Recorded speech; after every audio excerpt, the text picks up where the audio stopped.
fii nañu yëguloon sax ne ñu ngi déguerpir les marchands ambulants. waaw mais bon loolu liggéeyu kii la. non j'ai dit yëgu ko waaw liggéey mais donc yëgu ko donc ku yëgul loolu peut-être doo yëg yenn courrier yi ñëw. en tout cas mbir maa ngi noonu sur le plan politique bon man je pense que y a. politiquement moi je dis que majorité mënul ñàkk. ok kon dinañ am majorité. mais pas absolu peut-être. ok mais sénégalais yi nañ la jox majorité. comme pas majorité bi daan am démb ak barki démb bi daan am ay 125 mécanique boobu loolu c'est fini. loolu sax baaxul. loolu c'est fini dans ce pays. mais on te donnera une majorité qui te permettra de gérer. de gouverner. Ils vont te le donner. ok est-ce que tu comprends. voilà mais loolu du attente bi attente pour une coalition c'est d'avoir une majorité mécanique. loolu moom baaxul. j'ai dit attente pour une coalition. saa yi mécanique moo yóbbee lii yëpp. déglul baax la li ma la wax kay mooy li am politiquement que accéder au pouvoir di nga bëgg am 100 ba 110 120 députés. loolu c'est trop. nga mën a nekk à l'aise. nga mën a nekk à l'aise c'est-à-dire loo bëgg jàllale mu jàlla di nga ko bëgg est-ce que dina gën c'est là la question est-ce que dina gën moo tax ma ne la dinañ am majorité. il y aura c'est-à-dire il faut qu'on tende vers une assemblée boo xam ne day bëri ay groupes parlementaires mu am benn assemblée boo xamante ni du mel ni assemblée nga xam dañuy am bëri pëccxoo dóoranti kurpeñ comme ni mu doon am boo xamante ni le débat est bon pour l'intérêt de la nation sénégalaise. il faut tendre vers la télé parlementaire la chaîne parlementaire c'est important. depuis qu'on en parle. oui il y a des pas qui sont en train d'être posés au niveau de l'hémicycle quoi qu'on puisse dire. soo xoolee hémicycle bi assemblée lu bëri soppeeku na télé bi rek moo ci des su boobaa ci la sénégalais yi di xam liggéeyu député bi dëggantaan. en commission surtout technique. mais politiquement c'est pas même bon pour que le parti au pouvoir n'ait pas une majorité. ok non c'est pas bon ça. c'est pas bon. mais absolu bi mécanique bi laay bañ quoi. waaw il faut une relative. oui mais mécanique moom. une boo xamante ni 85 86 députés. opposition bi jël leneen su boobaa dina am c'est-à-dire di nga mën a surveiller la gestion du pouvoir équilibre dina am parce que aussi ñoom ñoo ñu jaayoon loolu ñoom ñoo ñu jaayoon nañu majorité mécanique baaxul cim réew. cohabitation kenn mënu leen tere nag ñu ut ko kenn mënu leen tere ñu ut ko te nuñ ko mën a amee dinañ ko defee noonu. et da nga jàpp ne PM loolu lay xaar pour défi sa DPG et que du fa dem malgré que règlement intérieur bi. non dilatoire bi kay ñun ñëpp gis nañ ko. dilatoire bi kay ñun ñëpp gis nañ ko le PM le président n'a pas répondu. Les députés de l'opposition sont convaincus que def nañu mais ça ne servira à rien parce que. oui ça mais bien sûr non loolu Aba Mbaye wax na ko. le président n'a pas répondu au courrier du président de l'Assemblée nationale donc dilatoire bi am na parce que peut-être le président ne veut pas que PM dem fa maintenant nag y a des risques. waxuma sur la non présentation parce que ce qui se passe dans ce pays là nit ñi xamuñu ko mooy. dafa waroon am loi de finances rectificative ba ñu changer gouvernement changer taille gouvernement regrouper yenn ministères yi les budgets comment ça se gère naka la def ba jóge fii ñëw fii loolu loi de finances rectificative la waroon doon amul loi de finances rectificative c'est géré par décret c'est en violation de la loi. waaw mais débat d'orientation. waaw mais au-delà de la débat. bañ nañ dañoo bañ. non débat d'orientation budgétaire c'est pour le. c'est pour le prochain budget c'est pour le prochain budget je parle de loi de finances rectificative. parce que ñoom budget bi ñu fi fekk. voilà dafa waroon am il n'était pas prévu que. ministère des sports et de la culture voilà direction yeeg yooyu. c'était des dañ ko war a puisque dañu changer taille gouvernement ba créer ay yeneen yu bees mais budget yooyu da ngay arbitrer. te loolu xam nga lu koy andi loi de finances rectificative mais loi de finances rectificative boobu amul maintenant comment ils font pour gérer ça c'est par décret par arbitrage par décret et c'est pas normal warul demee noonu beneen limite débat d'orientation budgétaire amul nga war a def loi de finances initiale pour voter le budget 2025 loolu tamit limite la beneen limite soo dissoudre assemblée nationale code électoral bi ngi lay xaar. moo ne l'équation du parrainage. mais mais société civile ils ont fait quand même. recommandation bi mooy nañu waxtaan ba juboo consensus. mais est-ce que consensus. maintenant est-ce que consensus dina am. Fatou xam nga ne consensus day am. non attention les partis politiques foofu xam nga moom du mbirum état mbirum politique la. oui. parce que un parti au pouvoir il est toujours prêt pour aller à une élection. sauf. j'ai dit un parti au pouvoir. sauf en février 2024. non déglul baax li ma la wax dama ne. c'est-à-dire gis nga un parti au pouvoir il est toujours prêt pour aller à une c'est-à-dire am na appareil bu taxaw ba pare.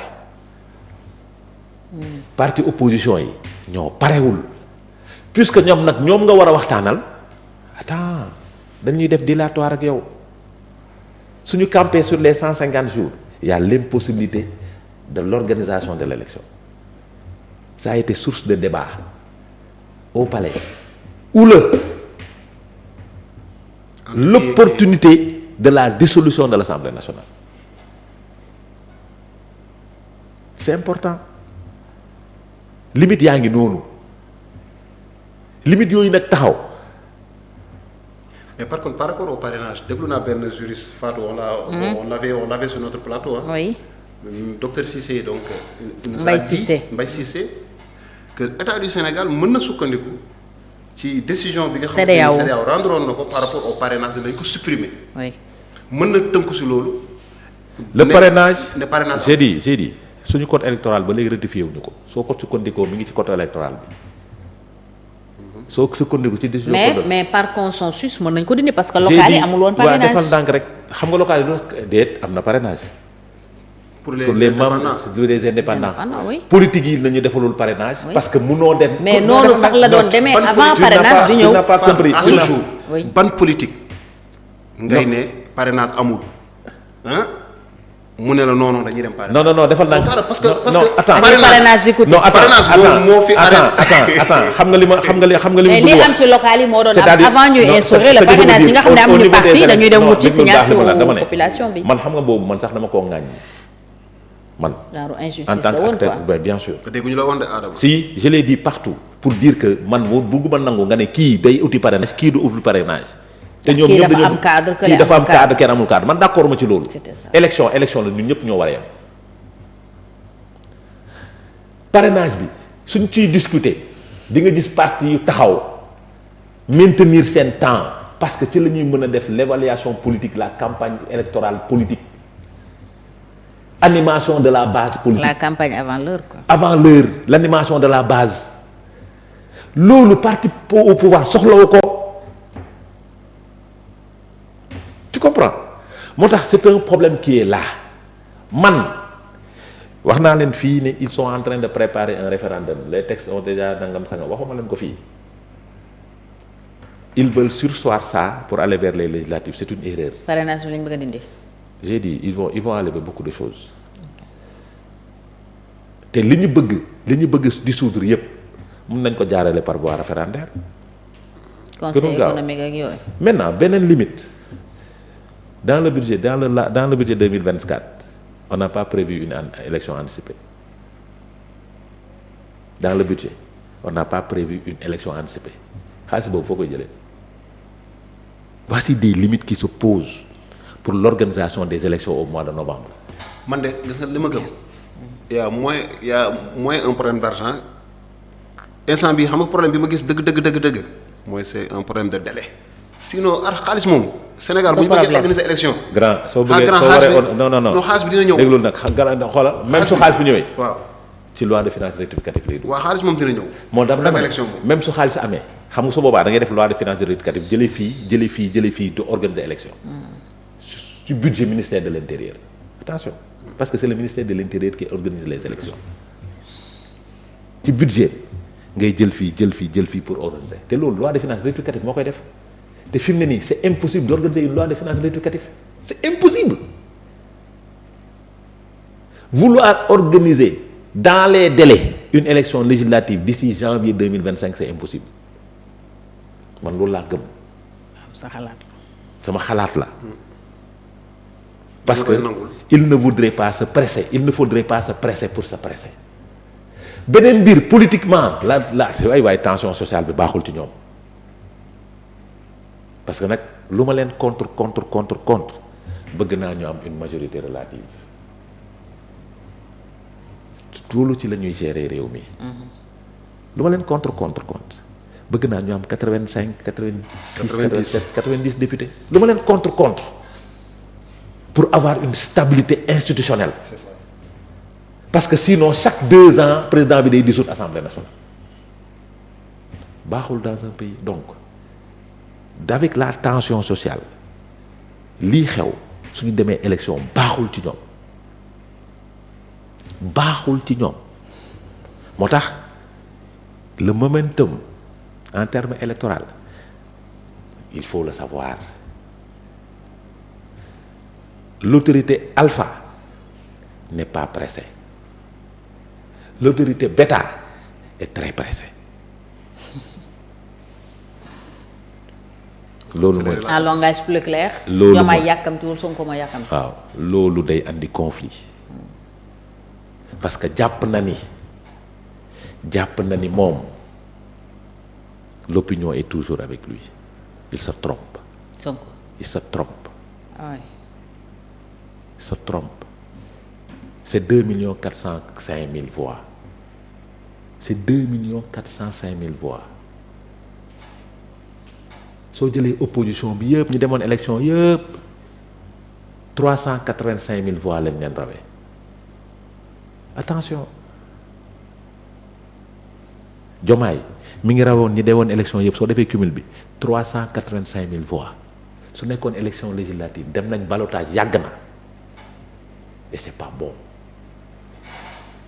moo tax politique science la élection science la il faudrait pas se précipiter.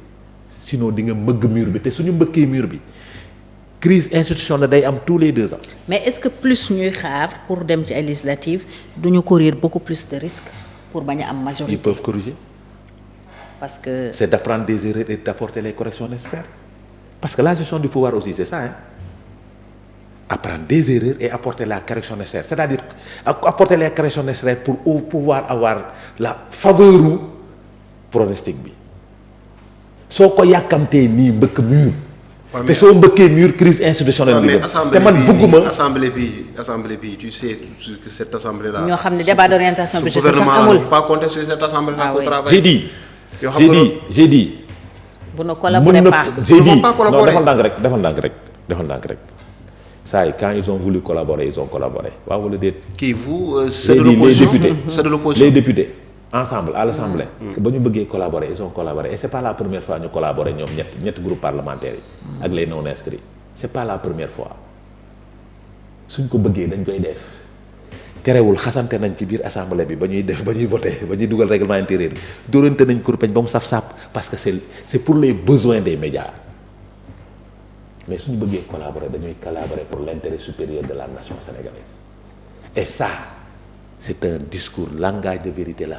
C'est le chef de l'État qui doit le faire woo l'hémicycle toog ak ñoom waxtaan ak ñoom Sénégal soxloo ko attan na ko financièrement il n'a pas besoin d'une élection anticipée présentement et on a besoin de développer ce pays là et ensemble nous devons le faire maintenant nag su leen neexee soo leen taxawee ci caméra yi ngeen dóorante kurpeñ puisque loolu mooy seen loolu ngeen tàmm. soo leen demee commission technique ngeen liggéey normalement. D'accord. Moi je veux faire passer des choses je veux apporter beaucoup de corrections am na lu ma bëgg dindi au niveau de la constitution am na lu ma bëgg maintenant dimbali leen ma ci. parce que on n'a pas besoin d'un blocage institutionnel. Ok. te loolu su amee on n'a pas besoin de dépenser 10 milliards et c'est pas seulement 10 milliards hein. Plus les indemnités qu'il faut payer aux députés. Voilà. C'est pas seulement ça. C'est-à-dire, au bout de 5 ans, tu vas payer 2 députés. Kii da nga koy fay ba mu jeex kii dugg nga fay ko 2 ans. Donc nañu réfléchir parce que l'autorité lu alpha loolu lay jëriñ toog ak nit xool situation bi.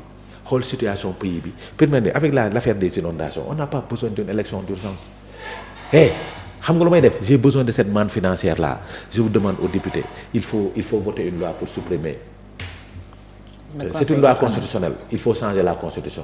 Il faut modifier la constitution pour enlever le Haut Conseil des collectivités territoriales. Il faut faire une loi pour enlever telle institution. xoolal déglul baax li ma la non xoolal man pour man. tu es dans l'idéal. mais dama ne nous sommes dans une république. sa gars yi dinañ dégg loolu. le député sénégalais toi tu le connais. j'ai dit nous sommes dans une déglul bu baax li ma la dama ne nous sommes dans une république. mais est-ce que xam nga les voix sont. est-ce que annulation dog bi rek. li nga xamul indicateur li nga xamul non li nga xamul. non avec ses conséquences. non xam nga li nga xamul xam nga li nga xamul. lu gën a dee ñu ne ñoom dañu dugal benn loi. pour empêcher. loolu ay loolu dañ ko wax rek. non déglu il est capable. Cheikh wax naa la en commission des lois ba ñuy modifier loi bi dégg nga coow. pour kii assemblée bi. waaw règlement intérieur. ba ñu duggee biir commission technique commission de loi di wax. oui déggoo coow. mais le règlement intérieur ils savent qu'ils étaient. est-ce que tu sais que les lois sont votées en commission technique balaa muy ñëw plénière à l'unanimité.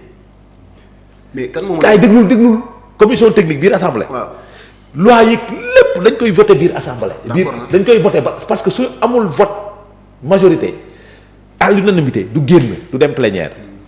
pas unanimité quand même ñenn mën nañu bañ a d'accord. majorité peut-être. non Adama unanimité majorité oui mais pas unanimité. non tout le monde n'est pas d'accord en commission dit, technique. non déglu mais Fatou am na. demul xoolal xam nga suñu d'accordul yi ñuy wax ci texte yi suñu ñëwee biir plénière yooyu la ñuy soulever. oui day may amendement. moom amendement yooyu. oui yooyu la ñuy soulever. oui mais tout le monde n'est pas d'accord obligatoirement en commission technique. non defal ndànk rek gis nga man yàlla may na ma j'ai participé. waaw man dew ma commission technique. man dugg naa commission maa ngi wax ak ñuy dem commission technique. yi dugg naa commission technique. participé naa avec des ministres parce que j'ai été conseiller technique dans le ministère. suñu toogee doo dégg ku la ne man député bii parti bii laa bokk je t'assure. doo ko dégg. doo ko dégg ci hémicycle ba caméra yi taxaw ce sont des députés du peuple. foofu ci biir commission technique ci la ñuy waxtaan c'est des débats yoo xamante oui. ne d'orientation par rapport à beaucoup de choses. est-ce que nga comprendre des fois nag nga dégg fa yow ministre bi woo naa la jotu bala mais sa CC bi moo ku baax nangam sangam kaf beeg ree bi mais suñ ñëwee fee ci plénière ba. loolu cinéma la lu ñu waaw très bien. mooy li muy wax loolu cinéma la foofu nag mënoo ko bañ.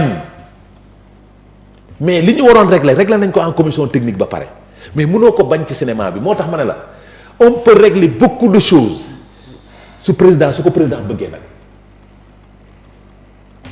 ñetti président groupe parlementaire yi. léegi lan mooy contrepartie. ñetti président groupe parlementaire yi. lay waxal. ok les membres de bureau parce que président groupe parlementaire yi ñoo régler problème yu bëri fii day jël ñetti président groupe parlementaire yi ak les représentants des non alignés. mu toog ak ñoom ak les membres du bureau jox leen les orientations c'est-à-dire Sénégal dafa toll foofu xaw ma fi yaa ngi dégg fi may waxee bu baax dafa toll foofu c'est-à-dire toll Sénégal après nga ko nar a appliquer. j'ai dit dafa toll foofu xoolal gars yi mën nañu régler problème. Pour mën a annuler débat d'orientation budgétaire mën na lu nekk. non xam nga débat d'orientation budgétaire. waaw ils étaient en conflit. dañ doon defanteeg premier ministre. moom laa la wax ils étaient en conflit parce que il est le chef du gouvernement il les a donné une injonction et il n'a pas le droit de le faire ñu woon ko ni ñoom am nañ pouvoir c'est juste ça. jàpp nga ne kon bu premier ministre président waxee ak ñoom après la suite mën na bañ a am. mën na bañ a am couac. d'accord dans le cadre du vote du budget. Okay. Parce que. même malgré le règlement intérieur malgré le règlement intérieur. le premier ministre délai tënk ko ba léegi. oui. parce que délai bi dépassé na ko. délai tënk ko léegi. donc il peut ne pas venir faire sa déclaration de politique générale. ba ñu dissoudre assemblée. c'est-à-dire le momentum ba mu am moment bu baax bi nga xam ne ay délai yooyu yëpp du la tënk nga dissoudre assemblée nationale bi parce que su boobaa vote de loi initiale bi dina parce que suñ ko weesoo rek tu peux dissoudre. parce que tu ne seras pas en situation de crise soo dissoudre assemblée nationale bi le président va gérer par décret loolu situation de crise la c'est article 52 la xaw ma article ban de la constitution situation de crise mooy am mooy comme ni xewoon ci Covid bi le président est géré par ordonnance te loolu mënul nekk parce que yow yaa ko créé donc soo amee moment bu baax bi pour faire passer la loi de finances initiale ba session bi tëj au mois de décembre janvier su la neexee dissoudre léegi nag tu as le temps d'organiser ces élections dans des délais. D'accord Cheikh, il nous reste à peine 10 minutes mën nañu avancer wax ci aide à la presse bi foofu tam beneen scandale la mais scandale boobu c'est depuis le régime précédent parce que ñoom ñoo séddale woon xaalis bi. aide à la presse bu 2023 aide à la presse bu 2023 coow li mu jur mi ngi ci penc mi tege on a constaté beaucoup d'inégalités mu xaw a conforter sax yenn patron de presse yi nga xam ne ñu ngi en conflit ak régime bi fi nekk mais surtout aide à la presse bi ak scandale yi ñu ci soulevé comment comprendre ces inégalités.